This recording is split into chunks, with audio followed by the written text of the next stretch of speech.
जय जय श्री राधा रमण, जय जय नवल किशोर, जय गोपी चित चोर प्रभु, जय जय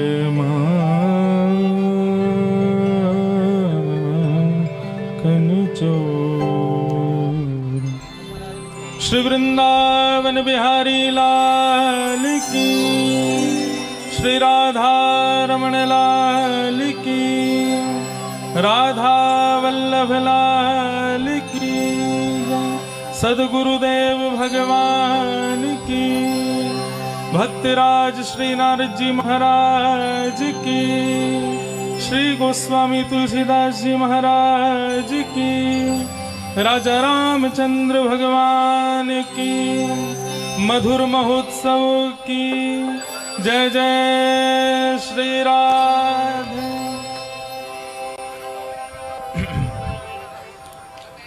परमानंद और परम उत्साह का विषय है ठाकुर जी की परम कृपा से एवं श्रीमद् भागवत में वृत्रासुर जो भगवान से कहते हैं, अहम हरे तब पादैक मूल दासानुदासो भवतास्म भूय। बहुत ध्यान से सुनिएगा। दासानुदासो भवतास्म भूय, जो यहाँ पर श्री वृत्रासुर कहते हैं कि ठाकुर जी मुझे आपका दास नहीं बनना। भगवान बोले क्यों, सीधे हम मिल रहे हैं, हमारे पास ही आ जाओ। बोले नहीं प्रभु, आपके जो दास हैं उन दासों के चरणों के जो दास हैं उनका मुझको दास बनाओ, ऐसी कृपा करो। भगवान बोले इतना लंबा कनेक्शन क्यों चाहिए, सीधे हमसे ही मिल जाओ।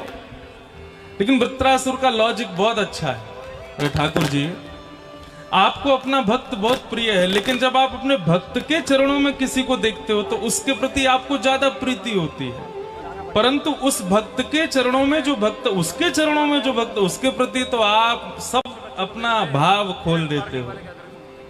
जिस प्रकार पुत्र को अपना, पिता को अपना पुत्र प्रिय है, लेकिन पुत्र का पुत्र जब जन्म लेता है, नाती जब हो जाता है तो दादा और ज्यादा खुश होता है। लेकिन जब नाती का भी पुत्र होता है, कई घरों में ऐसी व्यवस्था बनी हुई है कि बहुत पहले ही ब्याह हो जाते हैं तो दादाजी जो है पर पोते का भी मुख देख लेते हैं। हमारे भारत में ऐसा है कि पर पोता यदि जन्म ले तो दादाजी सोने की सिद्धि चढ़ते हैं, इतने खुश हो जाते हैं। बोले ठीक वैसे ही प्रभु, दासानुदासो भवतास्म भूय, मुझे आपका दास नहीं, दासानुदासो मुझे बना दीजिए। तो नारदीय कुंज पर इतनी कृपा है कि ये सीधे ठाकुर जी के चरण नहीं पकड़े हैं, इन्होंने दासानुदास श्री नारद जी के चरण पकड़े हैं, इसलिए इन पर ये अति कृपा है और ऐसी कृपा इन पर बनी रहे। हमारे नरेश भैया को बहुत बहुत प्रणाम करते हैं। इस युवा उत्सव को आप कर रहे हैं। अब इनने चरण पकड़े नारद जी के, नारद जी ने पकड़े ठाकुर जी के, और इनके पकड़ रहे हो आप सब, तो कृपा तो होनी है। तो दासानुदासो भवतास्म भूय, प्रथम तो ऐसे श्री नारद जी को हम प्रणाम, पर नारद जी के चरणों को पकड़ के बैठे हमारे नरेश भैया को प्रणाम, और आपकी छत्र छाया में बैठे यहाँ समस्त युवाओं को बहुत बहुत प्रणाम। जय श्री कृष्ण, जय सिया राम। मंच पर हमारे बिल्कुल पास में विराजमान आज के युवाओं को और आज के प्रत्येक जनमानस को ठाकुर जी के श्री चरणों से जोड़ने का जो काम बड़े सजगता से कर रहे हैं, खूब आनंद के साथ आप अपनी कथाओं के द्वारा लाखों करोड़ों लोगों को, हमारे वृंदावन में भीड़ होने का कारण ये वक्ता ही हैं। जय हो, जय हो।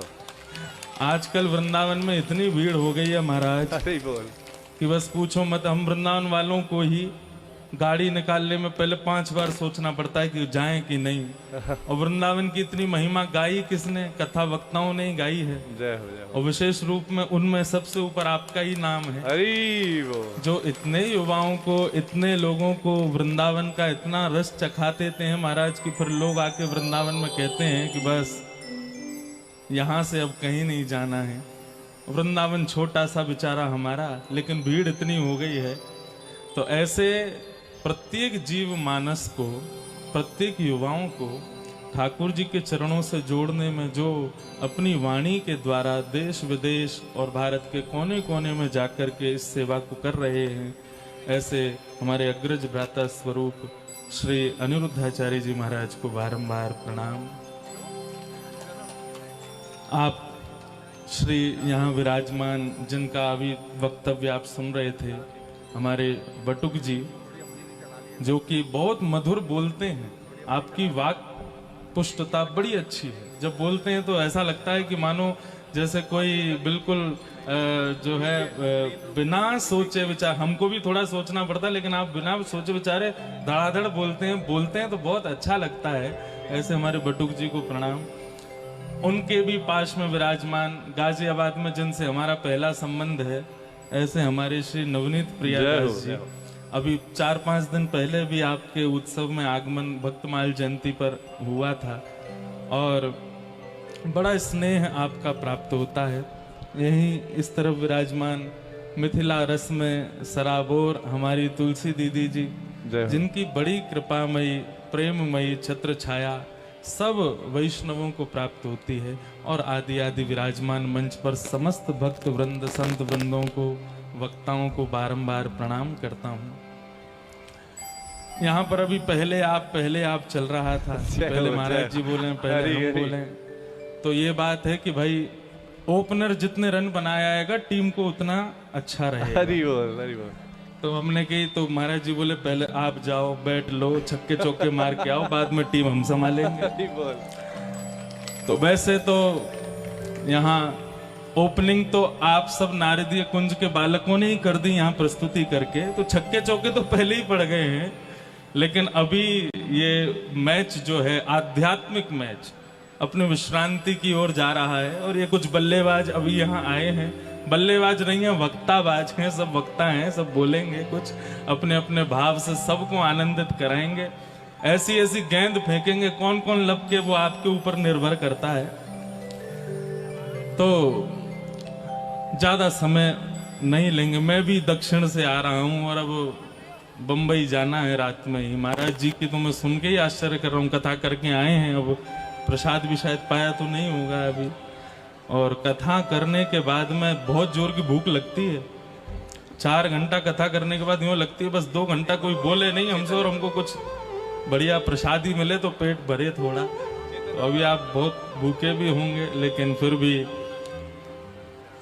भक्तों के भाव से यदि नियम नहीं टूटे तो भक्त कैसे? जो भक्त भगवान के नियम तोड़वा देते हैं तो हम तो कथा वक्ता हैं। हमारे नियम यदि गाजियाबाद वालों ने नहीं तोड़वाए तो फिर काय बात के भक्त हैं। तो ये तो अच्छा है, आप सब नियम तोड़वाइए, ये एक आध बार ऐसे मौके होने चाहिए। देव दत्ता इमाम वीणा स्वर ब्रह्म विभूषिता मूर्छयित्वा हरिकथा गायमानश्चराम्यहम् गायमानश्चराम्यहम्।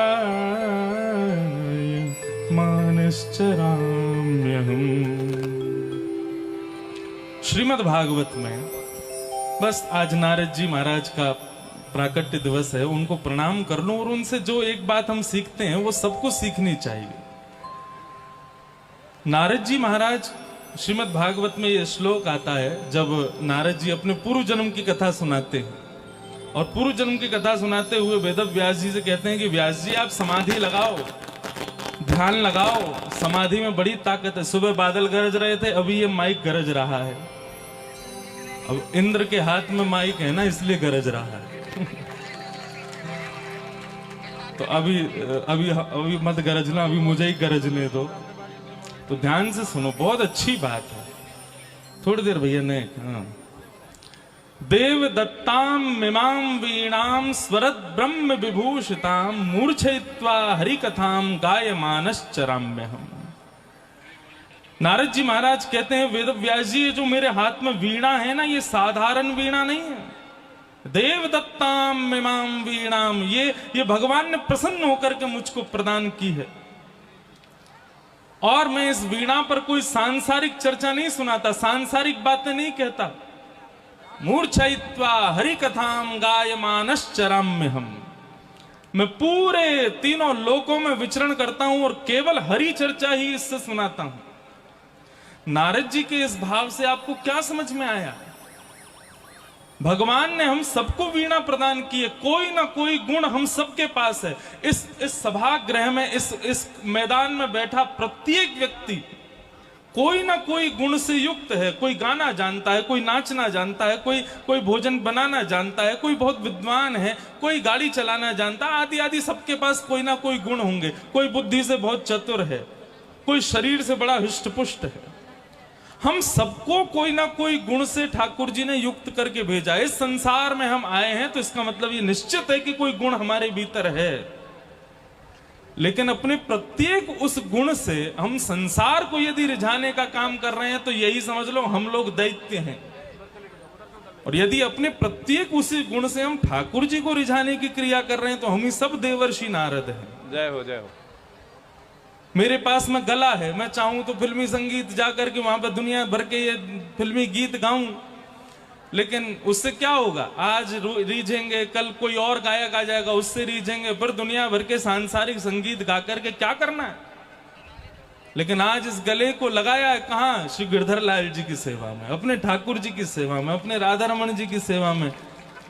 अब उससे क्या होगा कि फिल्मी संगीत में गाते तो आप लोग रीझते, लेकिन आज ऐसी जगह गा रहे हैं कि ठाकुर जी रीझते हैं, ठाकुर जी प्रसन्न होते हैं।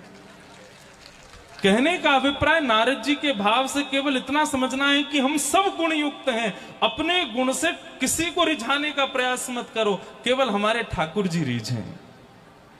भक्तिमती मीराबाई गाती हैं, एक स्वर दे दो बस। जिन भेषा मारो सांवरो रीझे, जिन भेषा मेरो गिरधर रीझे, मैं सो ही भेष धरूंगी, हो मैं तो सो ही भेष धरूंगी, हो मैं बैरागन हूंगी।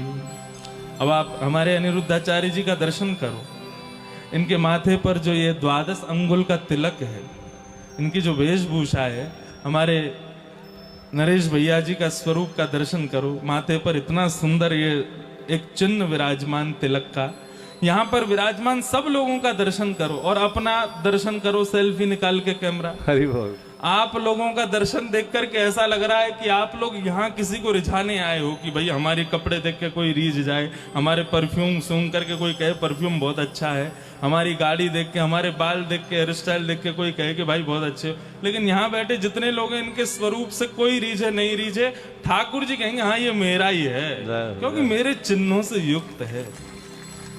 हम क्यों तिलक लगाते हैं, क्यों धोती पहन? हम लोग जब एयरपोर्ट पे घूमते हैं तो लोग कहते हैं एलियन घूम रहे हैं। देखो, धोती पहन के और बगलबंदी पहन के जब चलते हैं तो एयरपोर्ट पूरा घूम घूम करके देखता है। हरि बोल। महाराज जी 200 रुपए की बगलबंदी, 300 रुपए की धोती, और पूरा एयरपोर्ट हमको देखता है, और वहीं 40,000 का सूट पहन के बगल में बिजनेसमैन चल रहा है, उसको कोई नहीं पूछता है। हरि बोल। क्यों देख रहे हैं? क्योंकि सबके मन में, भले ही देखो एक हास्यपद भाव से ही सही, सबके मन में भाव क्या आता है कि जरूर ठाकुर जी का कोई भक्त है, जरूर कोई ठाकुर जी का परिकर का है। नारद जी के भाव से हम यही सीखें कि अपने जो भी गुण हैं उन सब गुणों को, अपने जो भी व्यवहार हैं उन सब व्यवहारों को सब ठाकुर जी की सेवा में अर्पित करो। भोजन बनाओ तो ठाकुर जी के भोग के लिए, श्रृंगार करो तो ठाकुर जी के लिए, गाना गाओ तो ठाकुर जी के लिए, नृत्य करो तो ठाकुर जी के लिए, सब ठाकुर जी के लिए। आप अपने आप प्रसन्न हो जाएंगे। हमारे दुख का कारण ही यही है कि हम संसार को प्रसन्न करने में लगे हैं। देवदत्ताम मिमाम वीणाम स्वर ब्रह्म विभूषिताम मूर्छयित्वा हरि कथाम गायमानश्चराम्यहम्। नारद जी कहते हैं मुझसे कोई कह दे कि आप इस वीणा पर कुछ साधारण संगीत सुनाओ, मैं नहीं सुनाऊंगा, लेकिन कोई कहे कीर्तन सुना दो तो मैं तुरंत अपनी वीणा बजाने लगता हूं। हरि संबंधी कोई कार्य के लिए यदि मुझे कहे तो मैं तुरंत बोलूंगा। लेकिन यदि साधारण कोई कहे, अब हमारे अष्ट सखाओं को ले लीजिए, कुम्भन दास जी महाराज के पीछे आगरा से आगे सीकर वहां का राजा पड़ गया। वो बोले कि महाराज मुझे आपका स्वर ही सुनना है, मुझे आपका स्वर ही सुनना है। कुम्भन दास जी बोले कि भैया मैं संसार को रिझाने के लिए नहीं गाता, मैं अपने गिरधर लाल जी को, अपने श्रीनाथ जी को रिझाने के लिए गाता हूं। तो राजा ने कहा इतनी संपत्ति दूंगा कि आपको कहीं मांगने की जरूरत नहीं पड़ेगी। पीछे पड़ गया। तो कुम्भन दास जी एक दिन पहुंच गए और सभागृह में जाकर के ऐसा पद गाया, भगत को कहा सीख रे सो काम, आवत जात पन्हैया टूटी, बिसर गयो हरि नाम, जाको मुख देखत दुख लागत, जाको मुख देखत दुख लागत, ताको करन पड़ी परिणाम। कुंभन दास लाल गिरधर बिन, कुंभन दास लाल गिरधर बिन, और न दूजो काम, भगत को काशी करी सो काम। राजा के सामने खड़े हो गए कुम्भन दास जी। कुम्भन दास जी की घर की स्थिति अच्छी नहीं थी, चाहते तो राजा को रिझा करके खूब सारी संपत्ति ले जा सकते थे, लेकिन राजा के सामने खड़े होकर के कहे, जाको मुख देखत दुख लागत, ताको करन पड़ी प्रणाम। जिसका मुख देख के हमको बुरा लगता है, आज उसके सामने अपने गले से गाना पड़ रहा है, उसको प्रणाम करना पड़ रहा है। आज का दिन हमारा सबसे काला दिन है। लौट करके आए, श्रीनाथ जी को प्रणाम करके बोले, श्रीनाथ जी यदि देना है तो एक वरदान दे दो। बोले क्या?